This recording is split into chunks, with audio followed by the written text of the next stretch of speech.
कोहिनूर महाविद्यालय खुलताबाद येथील शिक्षक आणि शिक्षकेतर कर्मचाऱ्यांनी संस्थेतील कथित व्यवहारावर आणि मनमानी कारभाराविरोधात जोरदार आंदोलन केले। 17 ऑगस्ट रोजी एक दिवसीय लक्षणीय उपोषण करत त्यांनी संस्थेतील पदाधिकाऱ्यांवर गंभीर आरोप केले आहेत। औरंगाबाद येथील कोहिनूर महाविद्यालयात संस्थेतील गैरव्यवहार आणि शिक्षक कर्मचाऱ्यांवर होत असलेल्या अन्यायाविरोधात कर्मचाऱ्यांनी एल्गार पुकारला। रविवारी सकाळी 9 ते सायंकाळी 6 या वेळेत महाविद्यालयाच्या मुख्य इमारतीत हे आंदोलन पार पडले। या आंदोलनात संस्थेचे अध्यक्ष मझहर खान, आसमा खान, मकसूद खान आणि माजी प्राचार्य शंकर अंबोरे यांच्यावर कारवाईची मागणी करण्यात आली। यासोबतच नियमबाह्य निलंबन रद्द करणे, आर्थिक गैरव्यवहार आणि सेवा पुस्तिका गायब प्रकरणाची सखोल चौकशी करणे तसेच महाविद्यालयावर प्रशासक नेमण्याची मागणीही कर्मचाऱ्यांनी लावून धरली। त्यांची जी काही एक सत्तेची लालसा असते आणि एक अत्यंत अहंकारी माणूस आहे की ज्याला फक्त हेच दाखवायचे की मी शिक्षण सम्राट आहे आणि हे दाखवण्यासाठी एक पदवी असताना, डॉक्टरेट मिळालेली असताना, मला वाटतं राज्यशास्त्र विषयात त्यांची डॉक्टरेट असतानाही त्यांनी अनेक पदव्या मिळवल्या। त्याच्यामध्ये लॉची एक पदवी आहे, बोगस ती बोगस आहे, ते न्यायालयात सिद्धच होईल। बोगस पदव्या, त्यांचं जे काही रॅकेट चालवलं गेलं ते त्यांच्या थ्रू कसं चालवलं गेलं ते पोलिसांच्या चार्जशीट मध्येच आहे, ते तिथून तुम्हाला सगळं मिळेल। आणि असा माणूस संस्था चालक म्हणून राहण्याच्या लायकीचा आहे का, ज्याच्यावरती ऑलरेडी ज्याला सुप्रीम कोर्टाचा अवमान केला म्हणून ज्याचं पद प्राचार्य पदाची मान्यता काढून घेतली, अशा प्राचार्यांना इथं त्यांनी जवळपास 10-15 लोक जमा करून आणले आणि त्यांनी मॅडमला सांगितले की पदभार द्या त्वरित। मॅडमनी सांगितले की मी जे काही आहे ते आमच्या कुलगुरू साहेबांचा किंवा विद्यापीठाचा जो काही आहे त्यांचं मार्गदर्शन घेऊन मी आपणास कळवते। म्हणजे त्यांनी कायदेशीर पद्धतीने अवलंब केला, यांनी दडपशाही आणण्याचा प्रयत्न केला। आम्ही पोलिसांना बोलवलं आणि आम्हाला त्वरित मदत मिळाली आणि त्यांचा तो सगळा काही हाणून पाडला। मग ज्या माणसांची एवढी गुन्हेगारी पार्श्वभूमी आहे, असे प्राचार्य आणि असे संस्था चालक आमच्या माथी मारून आम्हालाही त्यांच्या गुन्ह्यामध्ये सहभागी करून घेत आहेत। एक रॅकेट चालवलं जाते। आम्ही इथं गुन्हेगार निर्मितीचं काम नाही करत आहे, आम्ही इथे उज्ज्वल भारताचं जे काही फ्युचर आहे ते फ्युचर घडवण्याचं काम आम्ही इथं करतोय, ते पण अपुऱ्या भौतिक सुविधा आहेत इथे, तरी सुद्धा आम्ही ते काम आमचं सक्षमपणे करतोय। यावेळी बोलताना डॉक्टर प्रज्ञा काळे यांनी 2016 साली आपली बेकायदेशीर बडतर्फी झाल्याचा आरोप केला। मझहर खान यांनी केलेल्या बेकायदेशीर मागण्यांना नकार दिल्याने आपल्याला मानसिक आणि आर्थिक त्रास सहन करावा लागला, असे त्या म्हणाल्या। यांनी कर्मचारी जे इथले आहेत त्यांना कधी प्रगल्भतेने विचारच करू दिला नाही की कायदा तुमच्यासाठी आहे।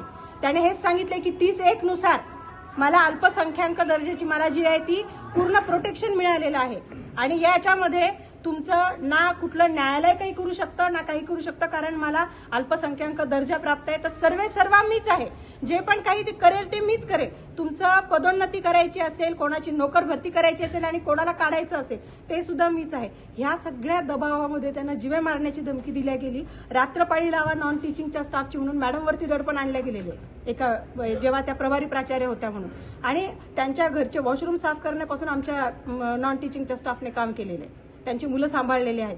हे सगळं काही जे आहे ते बेकायदेशीर आहे। म्हणजे हे त्यांच्याचकडनं ऐकायला मिळालं म्हणून आपल्या समोर मी एक प्रातिनिधिक स्वरूपामध्ये हे सगळं काही मांडतीये।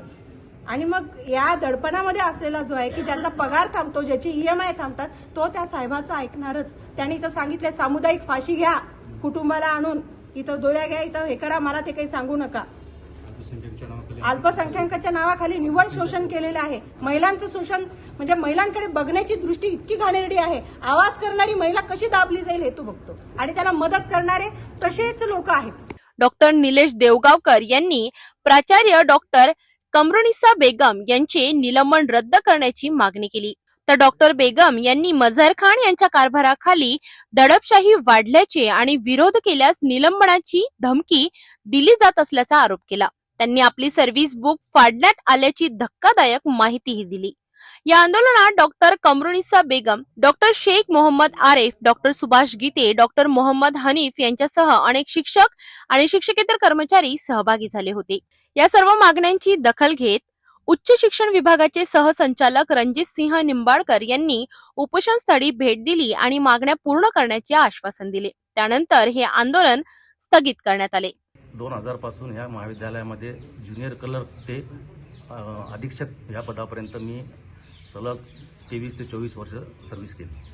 त्याच्यामध्ये 2018 नंतर प्रज्ञा काळे मॅडमला 2016ला विनाकारण काही कारण नसताना 2016 ऑगस्ट महिन्याच्या शेवटच्या आठवड्यामध्ये त्यांनी विनाकारण नियमबाह्य त्यांनी निलंबन केलं. तसं मी जीडीला पण दिलेलं आहे, त्याच्यामध्ये मी एक निवेदन दिलेलं आहे. निवेदनमध्ये जीडीला पण त्याच्यात उल्लेख केलेला आहे प्रज्ञा काळे मॅडमचा. तसं झाल्यानंतर त्यांना प्रज्ञा काळेंच्या केसमध्ये मी त्यांना मदत केली नाही. विशेष म्हणून इथे कल्पना राठोड म्हणून एक मॅडम होत्या, API म्हणून, त्यांच्याकडे तो चार्ज होता आणि मी एक राठोड आहे, ते आमची पाहुणी होती, म्हणून मी त्यांना मदत करावी प्रज्ञा काळे मॅडमच्या केसमध्ये, प्रज्ञा काळे मॅडमच्या विरोधात त्यांना मदत करावी असं त्यांचा आग्रह होता मला. पण मी ते केलं नाही. ते केलं नसल्यामुळे त्यांनी तिथून मला थोडंसं टार्गेट करणं सुरू केलं. नंतर 4 महिने पगार 2018मध्ये 4 महिने पगार बंद होता सगळ्यांचा. त्यावेळेस मी त्यांना थोडंसं धमकावलं. ह्या लोकांचा पगार, त्याच्यामध्ये माझाही पगार होता, त्याच्यामुळे सगळ्यांना पगार रिलीज करा या हिशोबाने मी त्यांना थोडंसं धमकी दिली आणि थोडंसं बोललो. तर त्यांना तो राग होता. त्या रागानुसार त्यांनी मग मला थोडंसं तो टार्गेट करावं लागला. टार्गेट करता करता मग काही दिवस मी थोडंसं शांत बसलो. माझ्या परिवाराचा विचार करून खूप सहन केलं. सहन केल्यानंतर त्यांनी 8 फेब्रुवारी 2021ला कर्मचाऱ्यांच्या एका मोबाईलवरून मला फोन केला आणि मी फार सभ्य भाषेत बोललो त्यांना. त्याच्या रेकॉर्डिंग पण व्हायरल झालेली आहे क्लिप. आणि त्यांनी विलासराव देशमुख म्हणजे ज्यांनी महाविद्यालय दिले 2000ला त्यांना शिवीगाळ, माझ्या हिंदू देवाबद्दल त्यांनी अपशब्द वापरला. मी काहीच बोललो नाही. मी त्यांना सर सर सर म्हणतो. नंतर शेवटी माझ्या आई वडिलांवर त्यांनी, आई बहिणीवर शिव्या दिल्या. त्यावेळेस मी त्यांना कॉलेजला येऊन त्यांना अक्षरशः माझ्याबरोबर भांडण झालं. भांडण झाल्यानंतर काही दिवस मला वरिष्ठांनी सांगितलं माझ्या की ठीक आहे, तुझं काही अजून सर्व्हिस जास्त झालेली नाही आहे, तू काढून घे.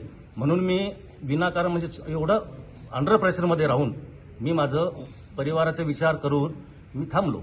आणि नंतर मग 2023ला त्यांनी मला काढण्यासाठी, विशेष म्हणजे मला निलंबित करावं ह्यासाठी त्यांनी शंकर आंभोरीची नियुक्ती केली.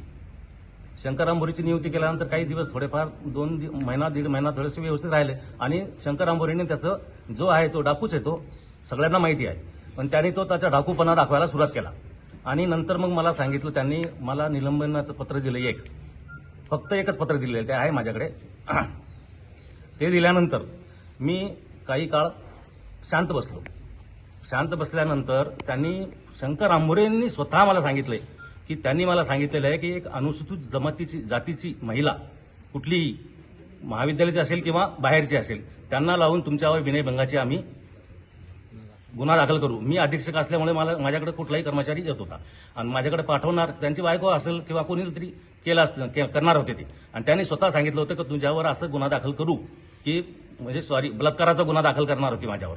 आणि मग त्यावेळेस मी विचार केला, माझ्या परिवाराशी संबंधित माझ्या मुलाबाळांना विचार केला की असं माझ्याबरोबर होणार आहे, काय करायचं. त्याच्यामुळं मग माझ्या परिवारानं सांगितलं की आपण माघार घेऊ, आपण निघून जाऊ. कारण की बदनाम होऊन बाहेर पडण्यापेक्षा मी माझं व्यवस्थित म्हणजे दूषित वातावरणापासून मी VRS घेण्यास पसंत केला. आणि त्याच्यामध्ये मला हे केल्यानंतर आमचे एक सहकारी होते चंद्रकांत सिरसाट म्हणून, त्यांनी तर त्यांना धमकी देऊन, शंकर आंभोरे त्यांना सतत धमकी देत होता की संजय राठोडसारखं करायचं का, संजय राठोडसारखं करायचं का, म्हणून बिचारा तो प्रेशरमध्ये येऊन अटॅकनं वारला. आणि त्याचा परिवार आज कॉलेजमध्येच वारला, कॉलेजमध्ये ऑन ड्युटी.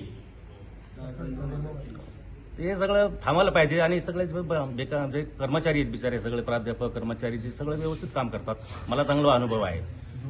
आणि काहीच विनाकारण त्यांना त्रास देण्याचा प्रयत्न चालू आहे. आज या ठिकाणी कोहिनूर शैक्षणिक संस्थेमध्ये आलो असता या ठिकाणी एक दिवसीय लाक्षणिक उपोषण प्रमुख मागण्यासंदर्भात ठेवण्यात आलेलं आहे. त्या निमित्ताने या ठिकाणी संपूर्ण भारतीय जनता पार्टी खुलताबाद तालुका आमदार प्रशांत बंब यांच्या मार्गदर्शनाखाली या ठिकाणी या संस्थेने वेळोवेळी आमदार साहेबांना या ठिकाणी होत असलेला गैरकारभार, होत असलेला अन्याय वेळोवेळी आमदार साहेबाकडे, आमच्याकडे मान्य केली. आणि आमदार साहेबांनी राज्यपालांना पत्र देऊन या ठिकाणची चौकशी केली. आणि या संस्थेचे अध्यक्ष मदर खान,